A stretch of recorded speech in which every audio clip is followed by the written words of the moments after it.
So I guess I have a theme now for the My Hero movie or My Hero videos. Apparently, if I have the dog on the bed and nothing else, that means it's going to be a My Hero video. I guess we'll see how long that trend lasts. Um, so this is kind of the other half of the My Hero, because I did the video about all the different heroes that have died throughout the course of My Hero. And this is going to be a video about the different villains type that have died. Um, I think I have like one or two in here from Vigilantes, and one from one of the movies, but the rest of them are all pretty much just from the main series. Um, I went with like the major deaths that we see, or the ones that were very impactful deaths on the society itself.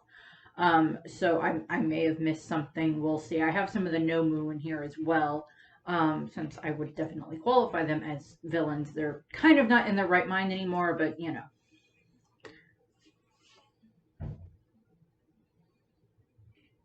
We'll see how long the dog sticks around. Yeah, you.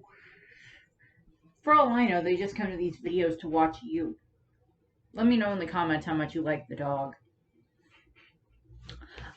So the first death that we are actually going to be talking about today is technically not a villain, but she is the mother of a villain and the grandmother of a villain.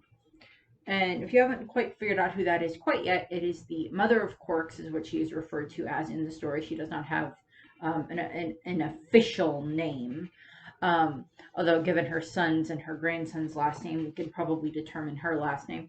As far as we are aware, she does not have a Quark herself, but her son, who would grow up to be Destro, who is the leader of the Meta Liberation Army, or the founder and the leader of it, and the former commander of it. She is referred to as the mother of Quarks because she kind of came up with the idea of calling them Quarks, because her son was born with a quirk. We don't know what Destro's quirk is. I will go over Destro in this because he is a villain who has died, and I will be going over him next, but first we'll go over his mother. She gave birth to Destro, and he was despised, of course, for his quirk. And she loved her son very much, and she didn't like the way that society was treating him, so she tried to make society, or she tried to get things better for her son, because of course she's a mother, she loves her son, she wants him to be okay, she doesn't want him to be mistreated and everything. We don't know too much else about her life. We know that she hated it when people called her child a monster, which I don't blame her. Most people don't like it when you call their kid a monster, but she simply started to call his power a quirk. Later on, the government kind of took that idea, and that's where the idea of her becoming the mother of Quarks came from, because she's not like the person that had the first kid with a quirk, because given how old Destro's son is, and Destro died in prison, and I'll be going over that, or I think he died in prison. I'll go over that in a second, or in a moment. But his mother probably was around. We know that All for One came around, is over 100 years old. I would assume that Destro's mother, the mother of Quarks, was probably around a little bit after that.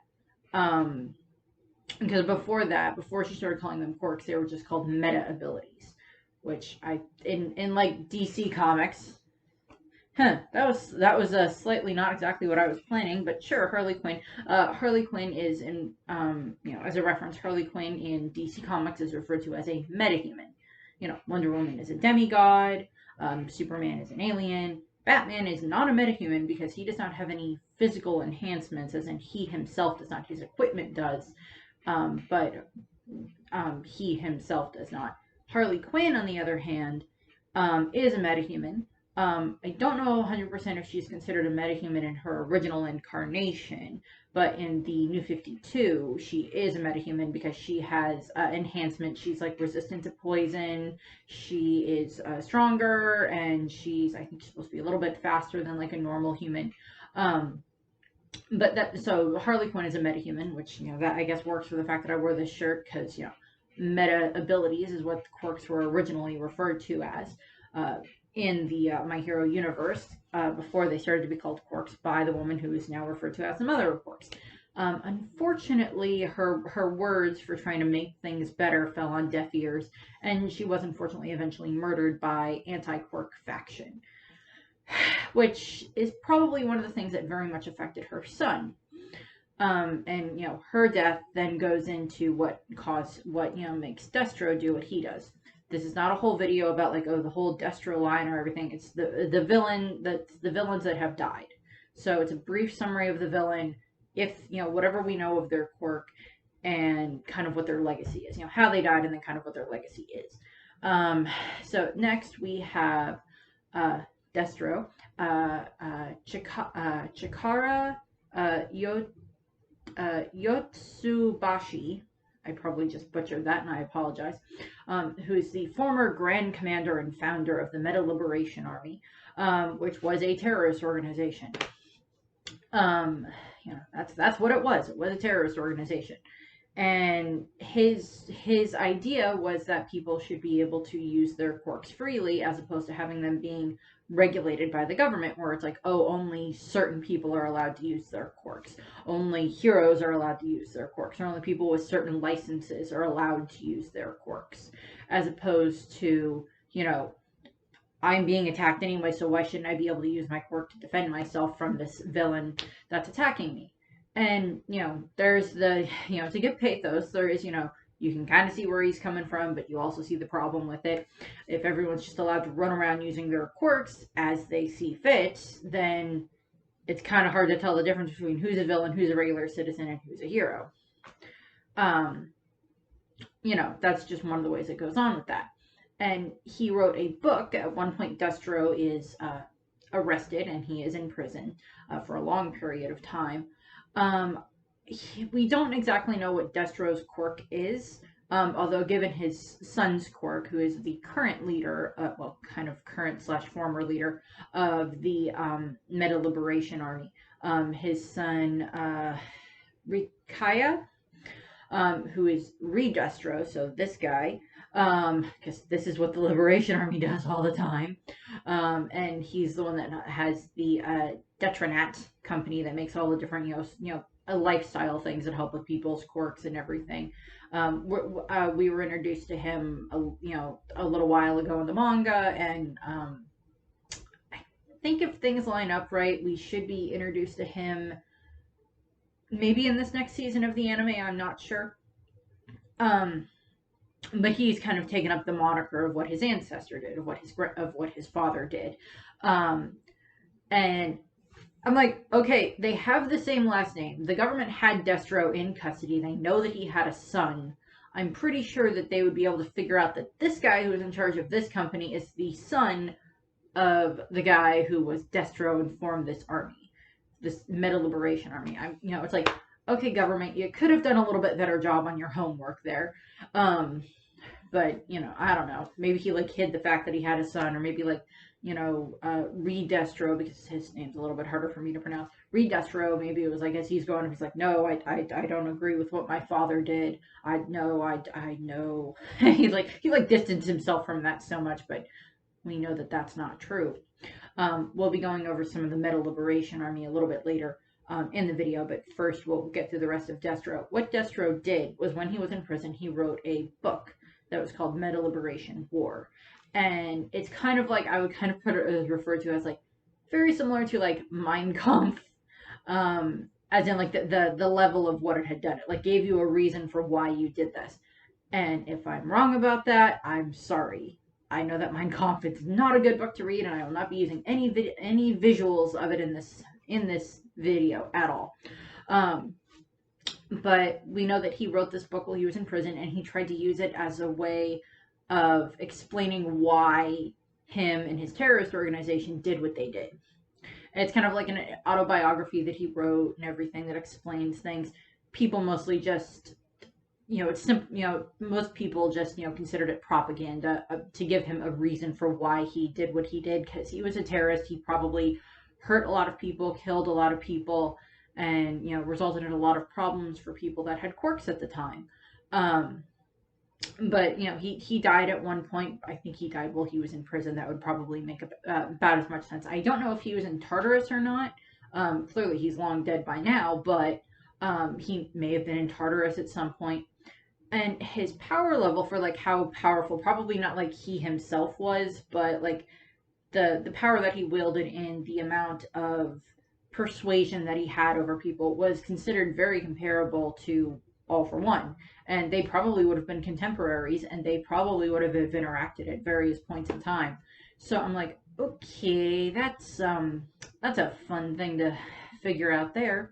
Yeah, let's have these two guys work together. No, it kind of happens.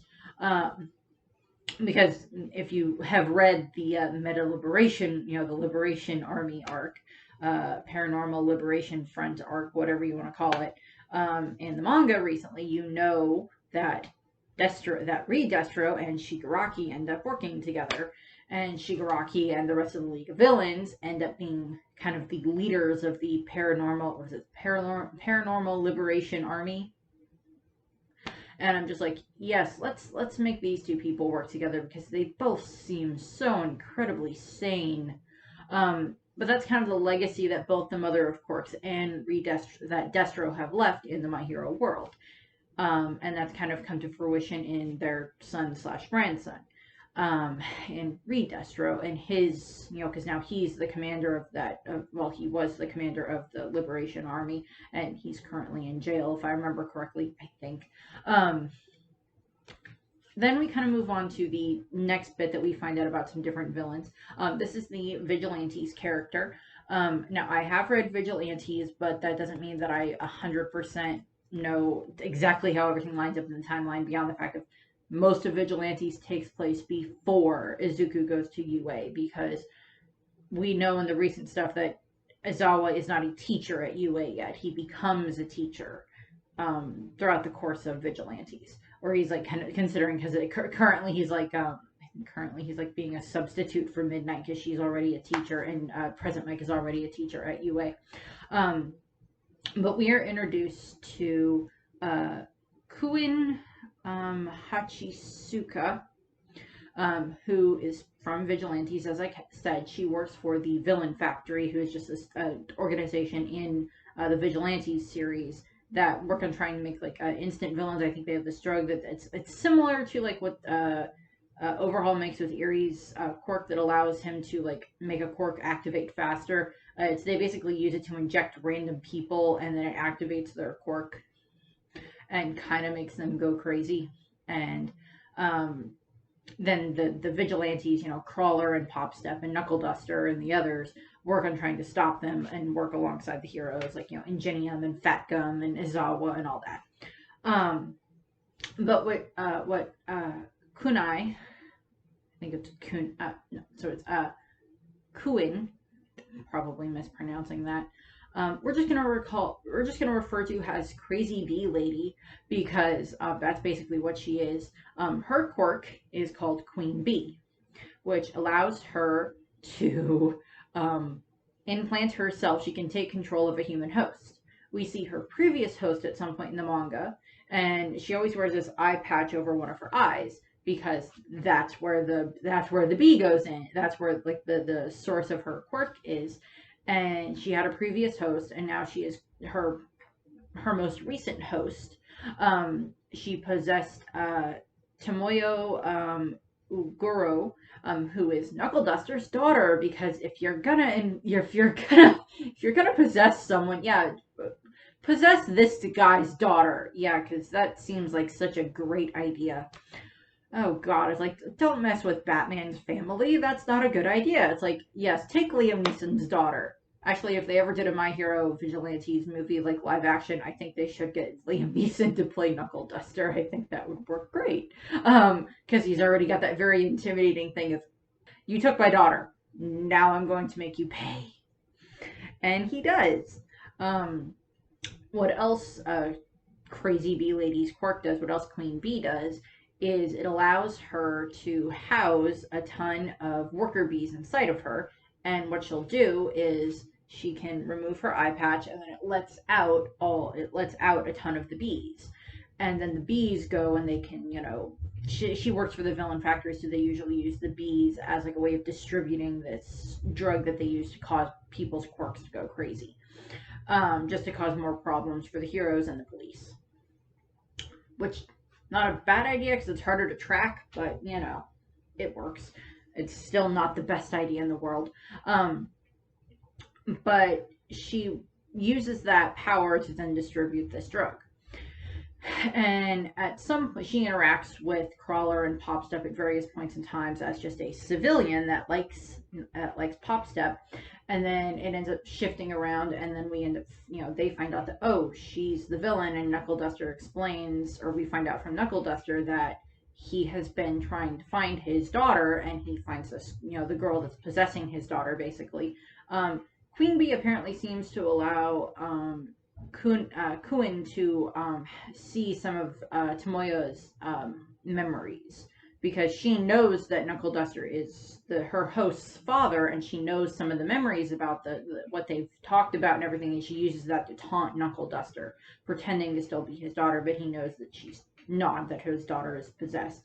And at some point, the big climactic battle that happens with that is Knuckle Duster basically ends up electrocuting her, to the point where it basically, I think, stops the host, his daughter's heart, and then he removes the eye patch and then plucks out the bee that is the queen bee section of it.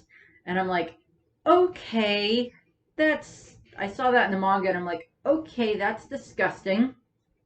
That is extremely disgusting. And he plucks that out. Ugh. And then he destroys it.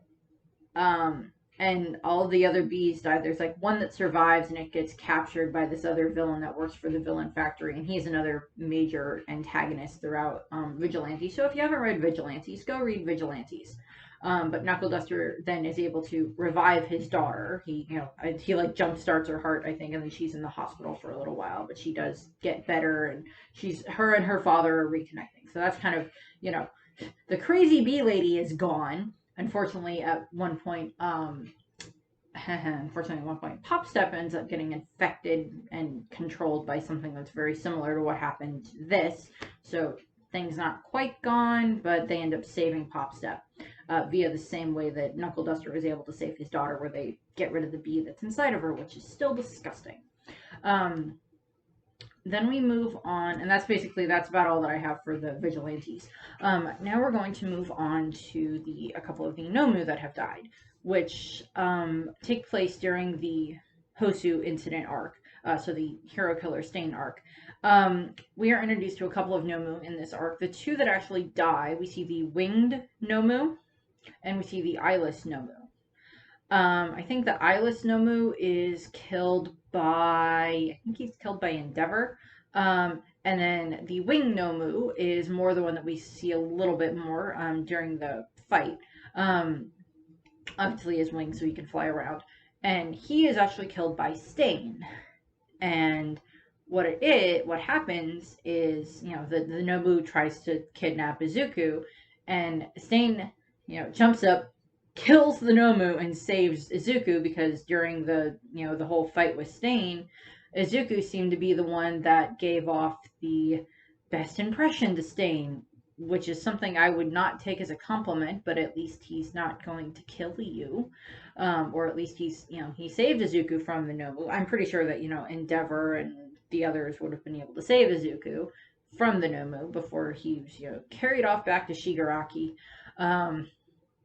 But, so that's basically what happens to those two Nomu. They're both killed during the Hosu incident, and a couple of others are, taken in and arrested. Then we move on to the first major death that happens in the actual series, in the canon of the story as we're reading it. We know that, Destro died and his mother died and everything, and the other one is in, the Nomu. It's like, okay, the Nomu died. They try to identify them for who they had originally been before they become Nomu, but then we get, of course, during the Yakuza arc, we get that Mag dies, because Mag is killed by Overhaul. So Mag is Kenji Hikishi. I hope I said that name right. And Mag's quirk. Mag is one of the two transgender characters that we have seen in My Hero. Both of them, I believe, are both male or female into male. The other one is the tiger from the Wild Wild Pussycats, but which they interact with each other during the training camp arc. But what happens is and that really has no bearing on the characters themselves in like regards to their quirks or what they do for the most part. But Mag, and I think I got the gender change thing on those right. If I got that wrong, I apologize. But what happens is Mag's quirk is called magnetism, which allows her to apply a strong magnetic polarity around her. And I just realized that no, Mag went from male to female.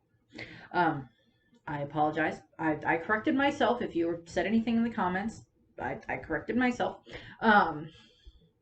But what happens is Mag's powers allows her to have a magnetic polarity around her that allows her to draw people to her. She also, I think, is able to use it with this. She also has this like giant metal bar that she uses a lot when she's fighting. And what ends up happening is she is also just physically strong.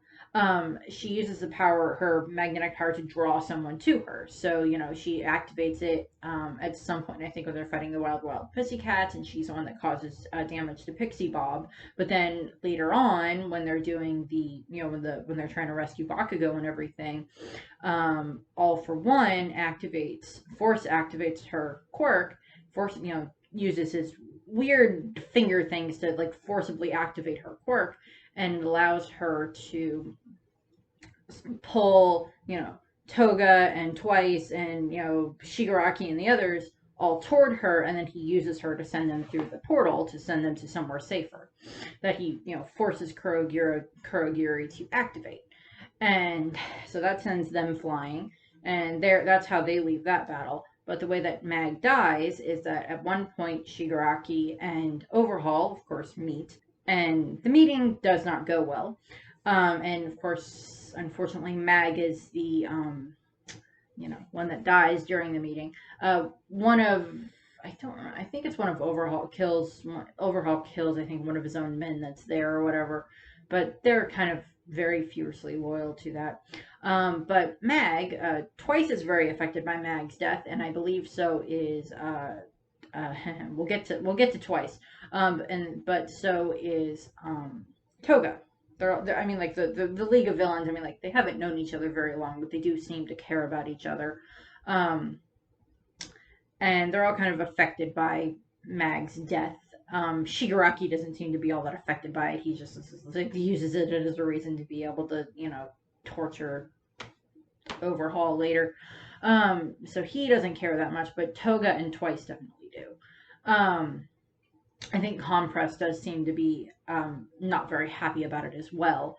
So it's not a good, Mag still dies, and it's still one of the, it's not like an over the top. I mean, we haven't known Mag for very long, but it's still, it's like someone just died, and the way that they died and everything. Then we move on to the movie character that we know that has died, which is 9 from the second My Hero movie, The Heroes Rising. 9 is a villain that seems to have been willingly experimented on, by the doctor that works for All for One.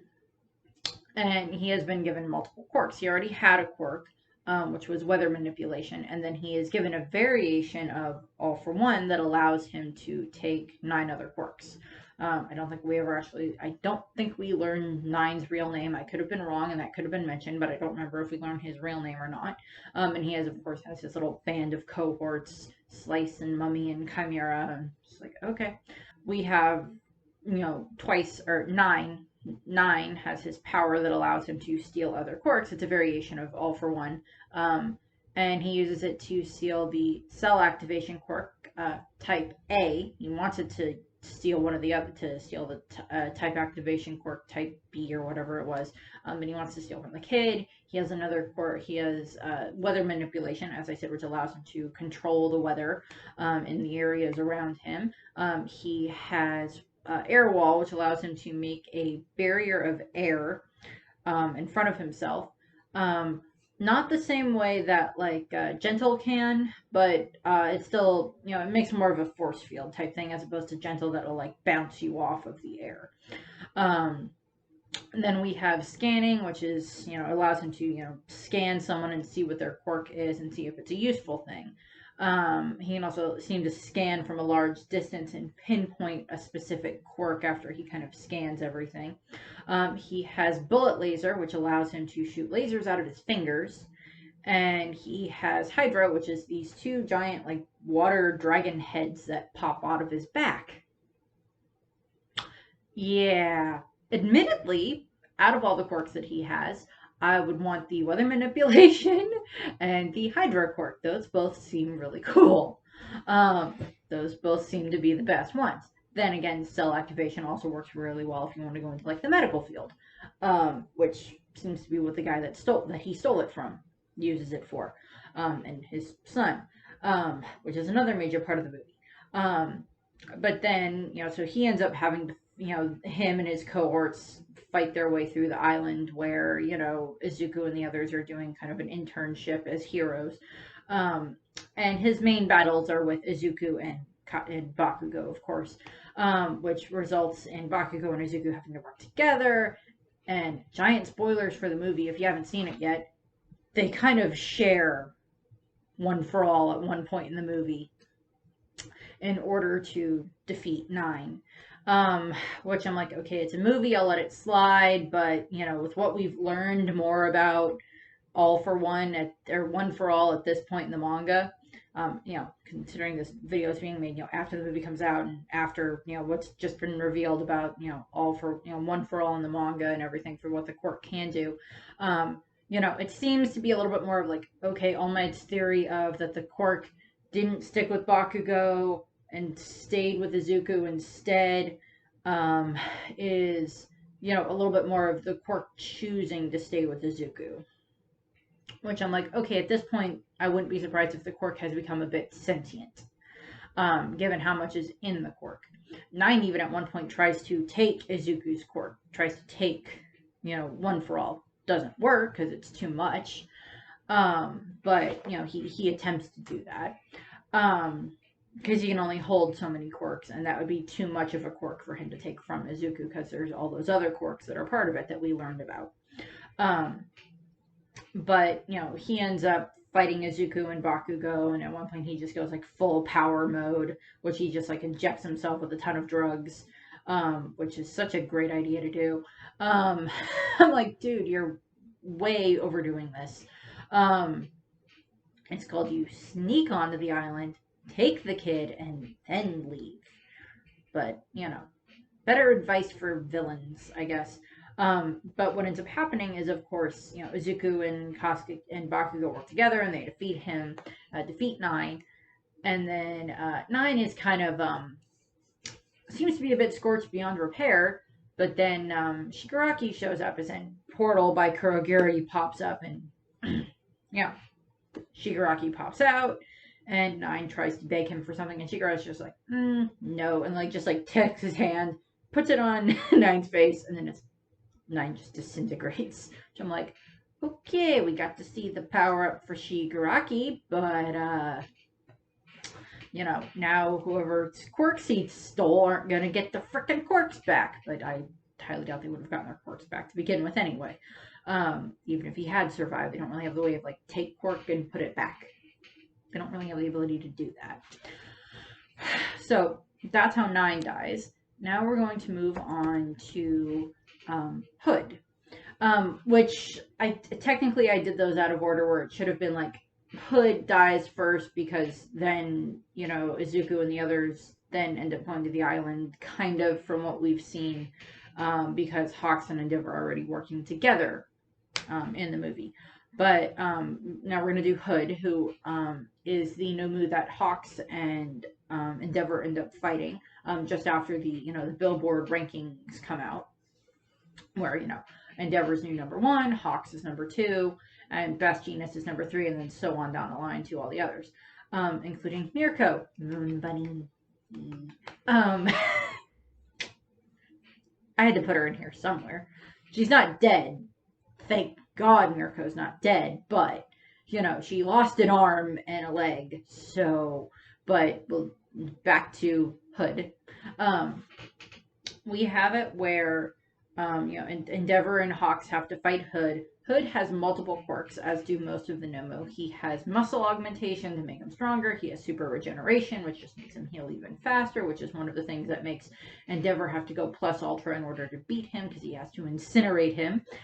He has shoulder-mounted jets, which just makes him fly faster. He has transforming arms, which he transforms into, stronger, bigger arms. He also transforms them into wings that help him, fly faster and, high speeds and, more maneuverable and everything. He has power, which again just makes him physically stronger. And he has his storage quirk, which allows him to store other creatures inside of his body and then release them, which is what he does, because when he's fighting Endeavor and Hawks, he releases a ton of these other Nomu, and they fall in the city, and then the other heroes have to then fight them to protect the citizens. Which I'm just like, okay, that's a bit much. But hey, apparently they're having a bargain bin sale on Nomu quirks, so that's what All for One wanted, and the doctor provided. We learn a little bit about Hood's past in Vigilantes. He is revealed to be a cage fighter in the most recent arc of Vigilantes, the Underground Masquerade arc, I think, where we get to see Mirko again. Mirko as a student, and she ends up going there, and she helps, guy that would become Knuckle Duster and a couple of the other things, because it's a flashback within the Vigilantes took place before, so it's a flashback within that.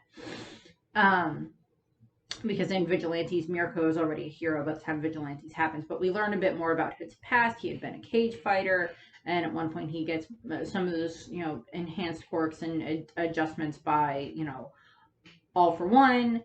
And then he is there to he's supposed to kill everybody that's in the cage match and everybody in the room after they take anybody that has quirks that they want to use. Which is, not fun, I guess, is the best blatant way of putting it. No, that's not fun. So we have to deal with him. We don't really see, I don't remember exactly, I know that he ends up escaping, obviously, because he's then used as Hood in this. I don't think we ever got his real name. We know that he is killed by Endeavor, because Endeavor goes plus ultra after he takes a lot of damage from Hood. Endeavor and Hawks take a lot of damage from Hood, and then Endeavor just goes like plus ultra, and is able to, he uses his Hellfire to incinerate Hood completely, because he keeps regenerating. And, he just incinerates him completely, and he's basically left as nothing but a smudge on the pavement, I think, if I remember correctly, and a couple of scattered pieces of cloth, which is, fun.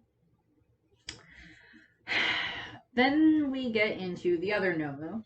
I don't think I missed any other villain deaths that happen, because in the Overhaul arc for the Yakuza, I don't think any of them died there. I mean, Night Eye died, but he was the hero. I don't think I missed any others.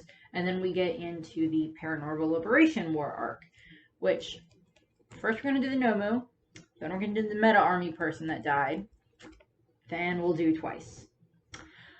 So we have, there's 3 Nomu that we are introduced to in the arc. There's a lot of Nomu that were introduced to in the arc, the high-end Nomu, which Hood was a high-end Nomu, and these are more of them. And we are introduced to Johnny, who is this little disgusting little thing here that the doctor uses. and he has a warping quirk which allows him to warp people to and from his location. So not quite what Kurogiri can do, but kind of similar in the fact that he can move people around. And he's killed in the lab at some point when either the hospital crumbles because Shigaraki destroys it, or because he wakes up and he destroys it, or he's killed by one of the heroes. And then there is, I think it's Mocha, is this other ugly little thing that has a quirk called Double. I think it's just supposed to be like a copy of Twice's quirk, so he can multiply things, which can be helpful and probably has the same rules of what Dabi's quirk can do. Of, oh, I'm going to, I can multiply these, and they can take a certain amount of damage, and then they're gone. He's also killed. He's also one of the various little Nomu that are in the insane doctor's lab. Then we have Woman, which is just what one of the Nomu is called. She appears to be one of the only female Nomu that we've seen. I'm sure there's other female Nomu. They just, she's just the main one that we encounter. Her quirks are super regeneration. So again, she's able to regenerate her body rather quickly. After being injured, she has liquefaction, which allows her to liquefy her body so she can reposition herself to attack someone or dodge attacks. And then she had a rupture, which I don't remember what rupture did off the top of my head. It sounds like it has to do something with explosions. So she fought against the Zawa at one point, and she's intelligent enough. And the high end Nomu do seem to be more on the intelligent side as opposed to the Nomu that we are introduced to at like the USJ and the ones that are released in Hosu.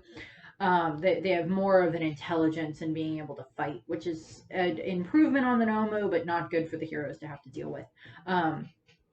She figures out while she's fighting Eraser, while she's fighting, Izawa, that as long as he's not looking at her, she can still use her quirks, and she uses that to fight him. She does end up dying because at some point, Shigaraki wakes up, of course, and then he destroys the hospital, and that results in like her being crumbled, I do believe, and squashed to the point where she can't be fixed, or she's just like caught up in that mass wave of destruction that Shigaraki causes. Yeah. So those are the Nomu that die in that. And then we have, of course, Curious from the Metal Liberation Army. She is I think she was one of the executives of the army. We, of course, are introduced to the Liberation Army slightly because we learn a little bit about Destro, as I said, but then we learn more about the Liberation Army because Hawks is, of course, trying to make his way inside with the League of Villains.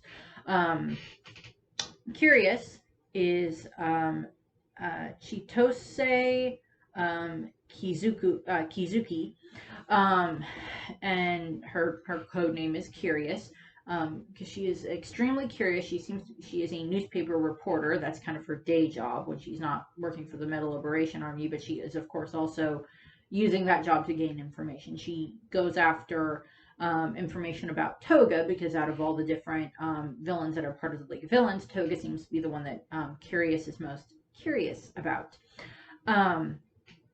And she's also the one that Toga ends up fighting during the arc.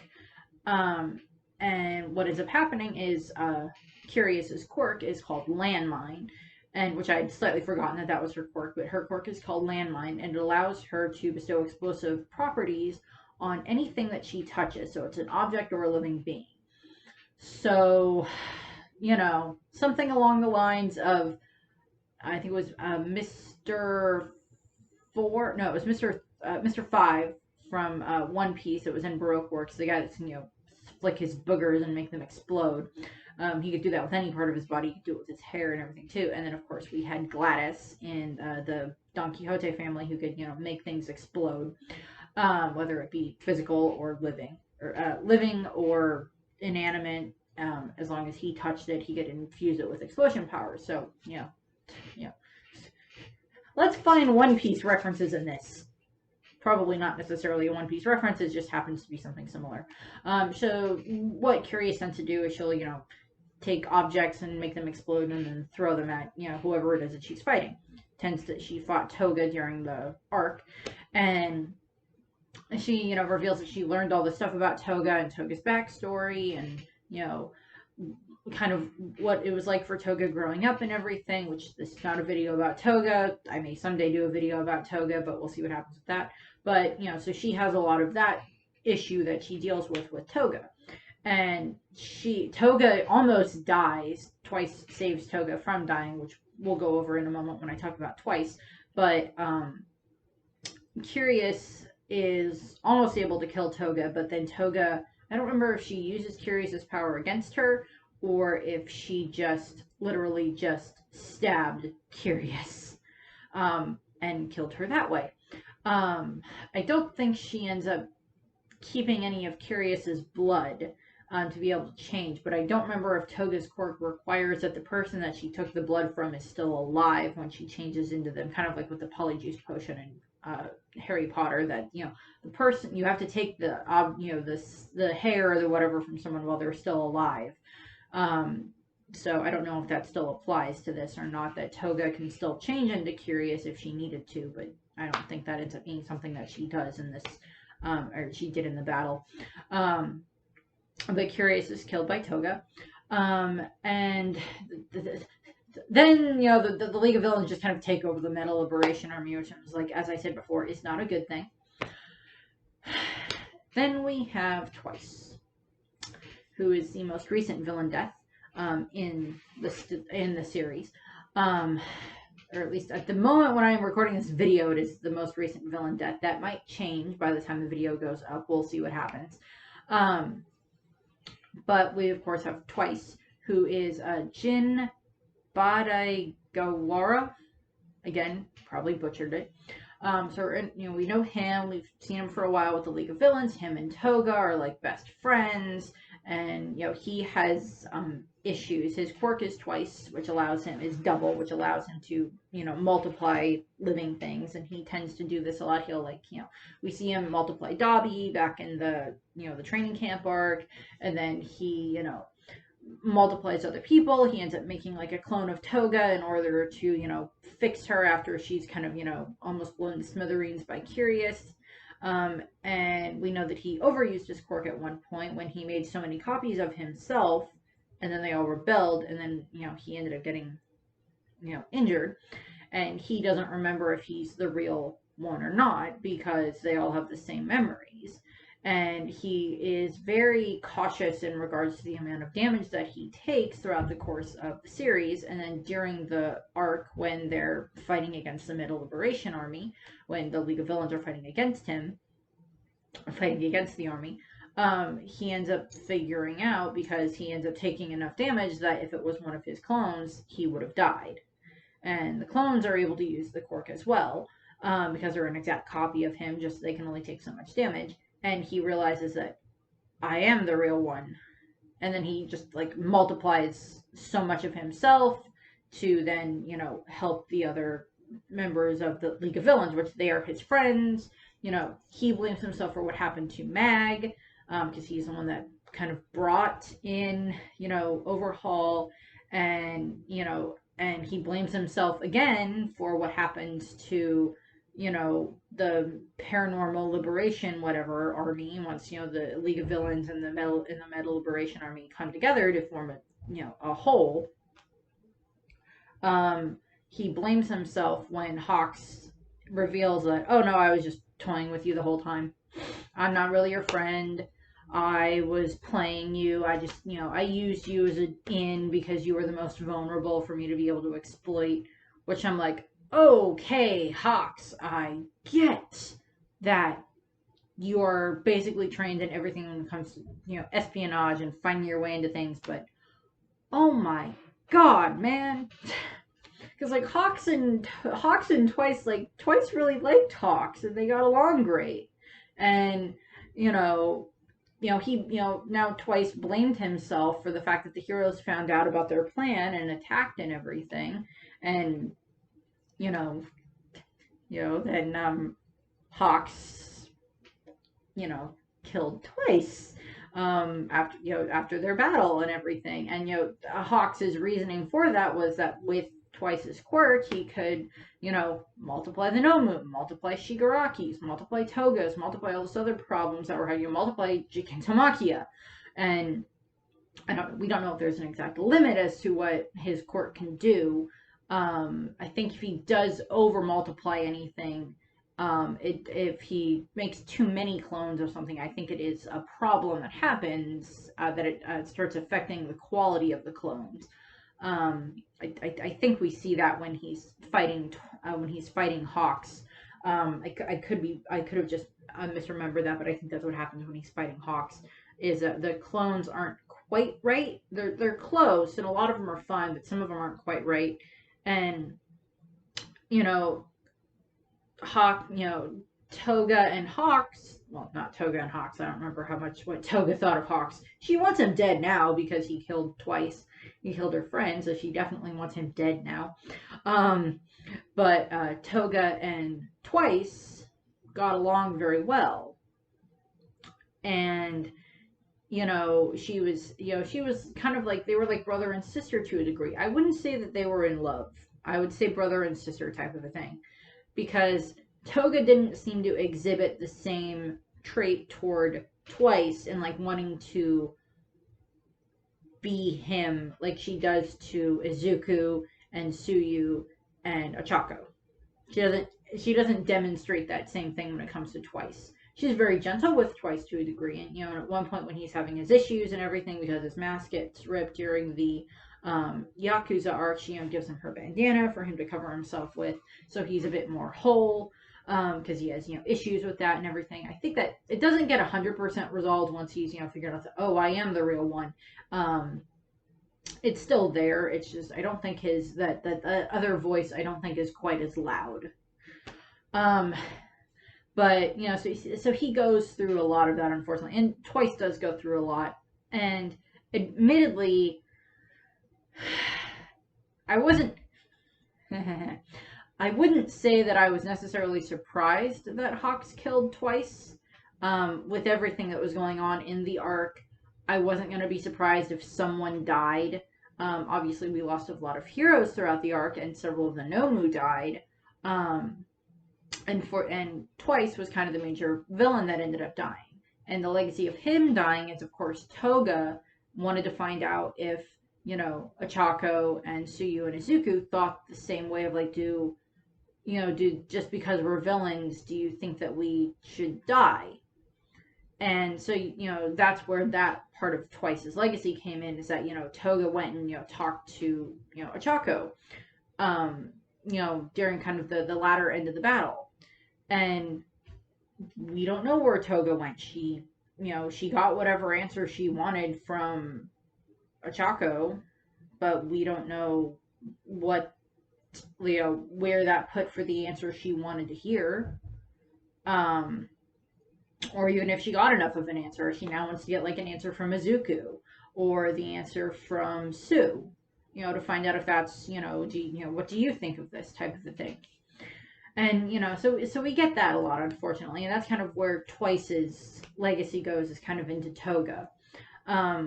We'll see what ends up happening with that. Twice is definitely gone, unfortunately, and, Hawks now is, like, having to explain why he did that to the press and everything, which I can see where he's coming from in the fact that,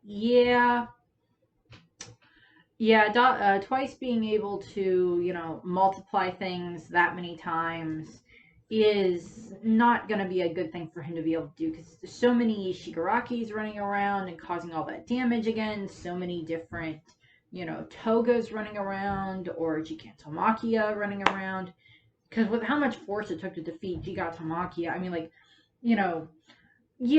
the clone would only be able to take so much damage, but considering how strong Gigantomachia is, it would still take a lot of damage to take him down. So you can see where Hawks came from when he was making that decision, and he explains himself to the press at the press conference with him and Endeavor and then Best Jeanist. So you can't really blame. I mean, Twice was technically running away, but it's, if like a terrorist is running away from you and you're the police officer, the agent or whatever that's trying to protect people, if the terrorist is running away from you, you're still gonna kill the terrorist. So, and that's kind of what they are. They're terrorists. That's what the Metal Liberation Army is to a degree, and that's what, now what the League of Villains is. You know, they're terrorists. They want to cause terror amongst the citizens in order to cause upheaval. If you disagree with me on that, and you wouldn't, you know, you don't quite see them as terrorists, or you don't quite see the other group as terrorists, and that's up to you. But that's my opinion on the matter. And I guess now we'll just wait and see where, you know, wherever Toga pops up again, because I don't think she was arrested. I think Mr. Compress was arrested. Shigaraki is definitely not arrested. And then, of course, they had the whole big breakout. Now they got to deal with all these other ones. So we'll see where Toga went, see what kind of an answer she wanted to get from Ochako, or she's going to try to get an answer from Izuku. I guess we'll just have to wait and see. But that's basically where these end in regards to the villains that were killed throughout My Hero Academia at this point in time. I don't think I missed any. I like double checked even right before I did the video, just like, okay, did I miss any of the villains? Like scanning through the Wikipedia of like, did I miss any? No. Okay, no. I had to add like one or two. Like I added some of the Nomu back in just to remember that it's like, okay, yeah, these ones were killed during this incident or that incident or whatever. But there's not really too many other ones that have died. I mean, like there's like the low level Yakuza people that were killed, or some of these other random people that were killed that really weren't a big bearing on the story itself. But you know, that's what happened. I don't think there was anything else that I missed in regards to the people that died. You know, that's what we have. So that's the My Hero video, the other My Hero video that I was gonna do. So, you know, we had the previous one, which is, you know, the heroes that have died, and now we have this one for the companion piece for the villains that have died. Depending on stuff by the end of the series, you know, after, you know, everything's all wrapped up in the series, we might be getting, you know, I might do another video about like the other villains that died throughout the rest of the series, or the other heroes, unfortunately, that possibly died throughout the rest of the series. And I guess we'll see what happens with, you know, that next My Hero movie that's going to be coming out. You know, that just got the trailer released, which looks freaking awesome. And yes, let's drop a bunch of the students from a helicopter. That's a great idea, Endeavor. That's what we got for that. Tell me, you know, in the comments if you think about it, what are some of the legacies that you think some of these villains left behind? You know, that, you know, what, you know, the legacy of Destro and even the Mother of Quirks, or Twice's, you know, legacy, or, you know, whatever type of that type of thing, whatever type of effect you think that that's going to have on, you know, people down the line. You know, obviously trust in the heroes is crumbling, which is not good, but it's what Shigaraki and kind of what the, you know, the Meta Liberation Army wants. So that's kind of, you know, a little more of Destro's legacy and such. And, you know, that faith in Hero Society is, you know, very much crumbling at the moment. So I guess we'll wait and see where that goes for the rest of the story. Are they going to be able to save Hero Society? You know, what other you know, how much further down is Hero Society going to fall? And, you know, what other types of, you know, what other heroes or villains do you think are going to die? If you know, if you think that there are going to be any others, like out of all of Class 1A and, you know, 1B, and even, you know, any other characters, you know, who else do you think might die? You know, given the fact that Izuku is the main character, I don't think he is going to die, but, well, I don't know, maybe that'll be like the end of the series, is like Izuku dies, and, you know, but he kills All for One, and, you know, One for All dies within Izuku because he couldn't find a successor to pass it on to, but, like, he takes down All for One, and, like All for One is dead, and, you know, Shigaraki is either dead or doesn't have the quirk anymore, and, you know, is either captured and is not going to be getting out, or whatever the case may be. And maybe that'll be how Izuku dies. Or maybe, you know, Shigaraki might die. You know, we'll see what happens. That's what we got from me and Rainy, who is currently not paying any attention to me. I hope you enjoyed the video. I thank you for watching, and I hope you have a nice rest of your day. Bye! There's no place for insane guys like me in society. As far as people heroes like to save, yeah, they're always the good, virtuous ones. Anyway, I finally accepted me for me and decided to make myself useful to the League of Villains. because I want to be okay with me being me.